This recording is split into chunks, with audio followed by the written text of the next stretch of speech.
Hey guys, my name is Paul. If you know me from the gym, you'll also know me as the Grandmaster. It's not a self-proclaimed title. I think they wanted to call me Grandad, but didn't want to hurt my feelings. Been climbing maybe 25 years, probably bouldering for the last 10 to 15 of them.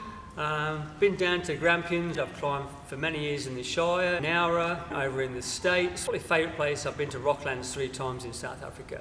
I'm not saying I'm the best climber, but I have lots of experience, and that's why we sort of like chose me to try and get you guys to how to transition safely from indoors to outdoors.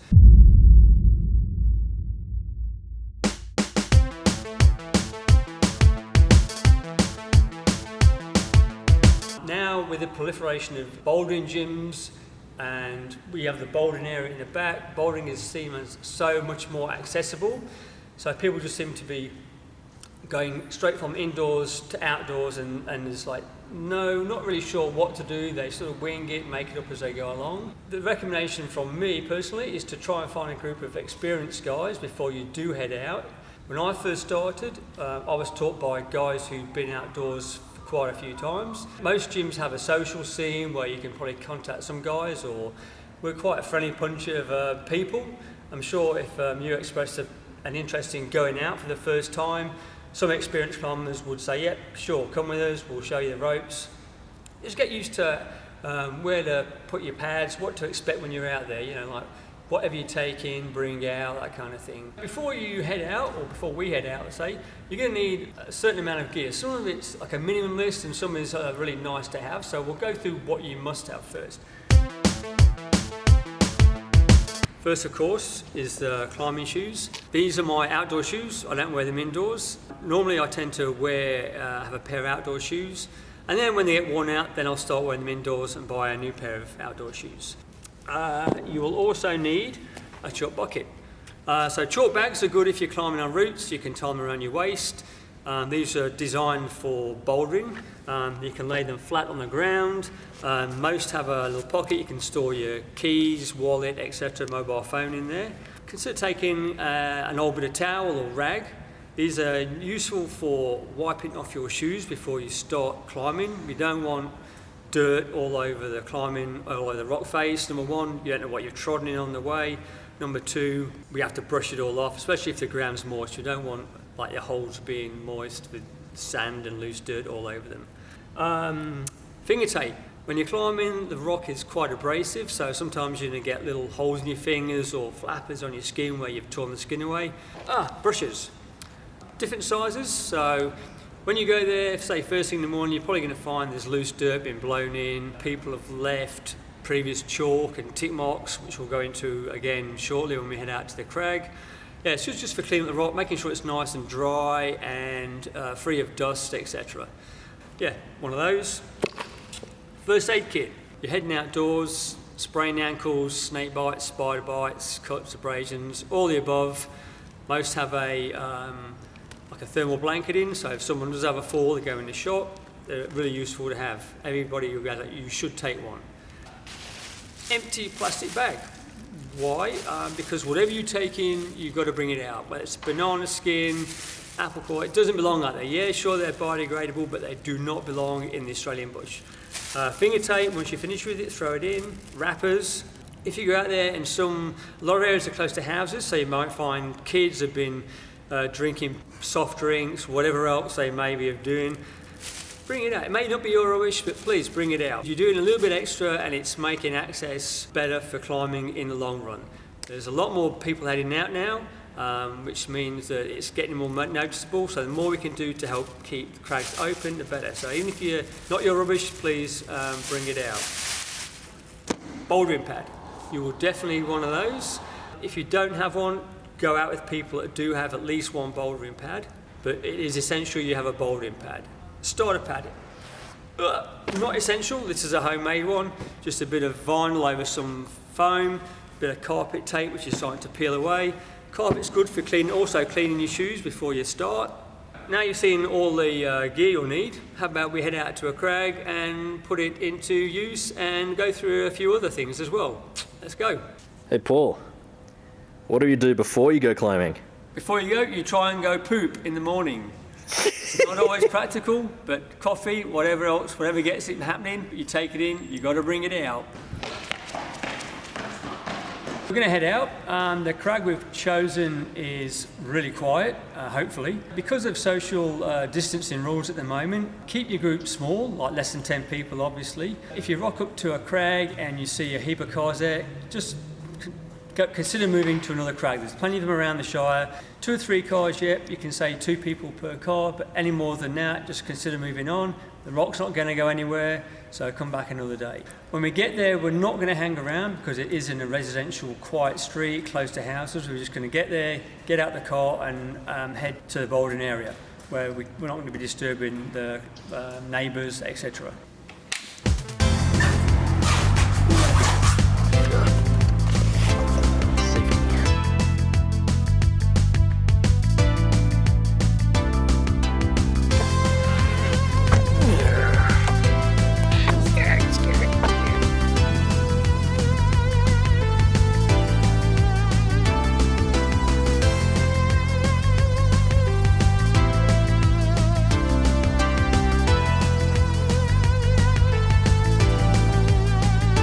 On the crag, you can just broken boulders.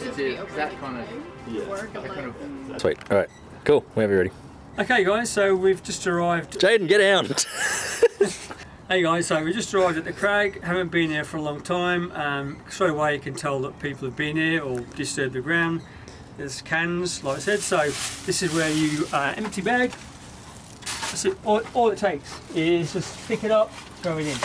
Because we want to leave the crag better than we found it, keep access open. We don't want people walking by and seeing stuff that climbers are left behind. It's nice to go into the bush and see the bush, not trash, cans, bottle tops, whatever. So please do the right thing. It's not your rubbish, make it your rubbish, take it out. Before you start climbing, obviously when you're at the gym, you've got all the facilities there to be able to warm up properly and get some range of motion happening in your fingers, your shoulders, and do some stretching.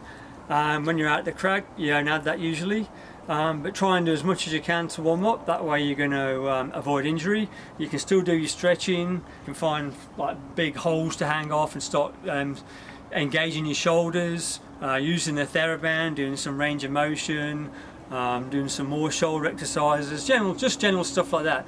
But make sure you warm up because it's a cold morning. You go straight into your project, you're probably going to tear something or get injured of some other description. So outdoors, safety is of the utmost importance. You are not inside a gym where you have acres of nice thick matting to fall on. Outdoors, you have things like rocks underneath you, the lie of the land falling away, trees in the way. So the 2 most important things to think about are pad placement and also spotting. When you're up climbing, it's nice to know that you've got someone underneath that can spot properly. I'm just going to show you some of the things you've got to look out for when you're putting your pad down. In the bush, obviously, you're going to get lots of broken sticks lying around. Somebody lands on that, it could even go through the pad, so you want to make sure that is out of the way. Any rocks, obviously we're not going to be moving the rocks. Leave them where they are and just make sure that it really is covered by the pad, so nobody's going to roll an ankle or break an ankle if they hit it. Okay, so we're going to put the pad down. The straps, this is the outside of the pad. You do not want this on top. You don't want people catching ankles, hands, elbows in that whatsoever. They can do some serious damage. It's painful. Place the pad down. The inside of the pad, which has a hard layer of foam, goes on the top. So we're just going to talk a little bit about spotting and how to do it properly. Most importantly, you are not trying to catch the person. Number one, you will get injured and so will the person. All you are trying to do is guide them onto the mat. You're not grabbing them by the shoulders, you're trying to grab them by the waist and guide them down. You try and hit the shoulders, you're going to flip them over. So you want your fingers together, like slightly cupped, and keep your thumbs in. You don't want to keep them out like that because if someone hits you or a piece of the clothing, it's going to tear it. Don't put them in. I've found that sometimes they hit the thumb and it's going to like really dislocate or break your thumb. Arms high, slightly bent. If someone lands on them, you can bend them the other way. Arms slightly out, slightly wider than shoulder width, and you want them, say same thing again, when they come down is to try and push them onto the mat. Okay, so the next problem is a low ball problem.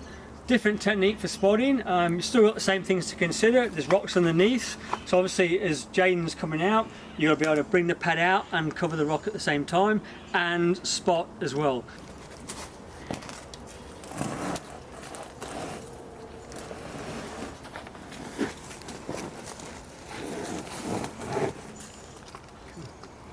It's not in, is it? Come on. Come on. Oh no!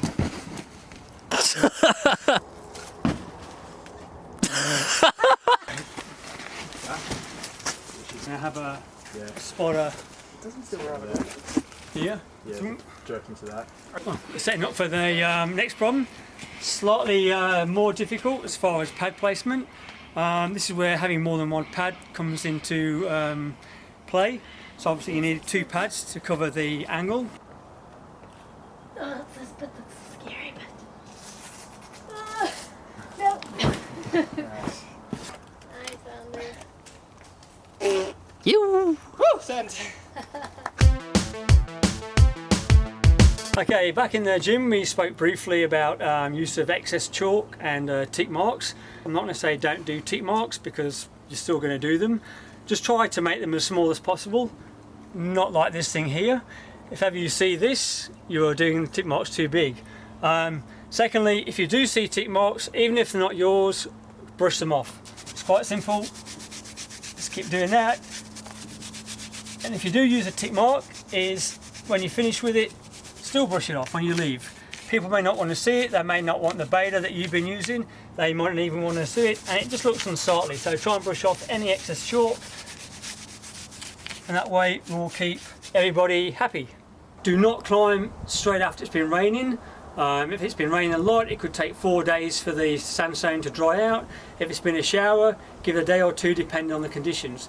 The reason is that Sydney sandstone is notoriously soft in some areas once it's got wet. When it's dry, it's no problem. Perfect example, not necessarily caused by the rain, but here, like the soft rock, it's just, yeah, don't climb on it when it's been raining. In fact, don't climb on that sort of rock when it's dry.